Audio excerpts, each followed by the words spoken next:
Let's learn to read English मध्ये आपले स्वागत आहे। चला तर इंग्रजी वाचायला शिकूया।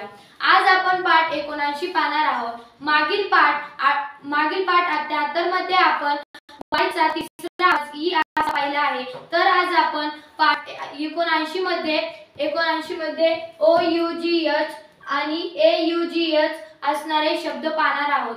चला तर सुरुवात करूया।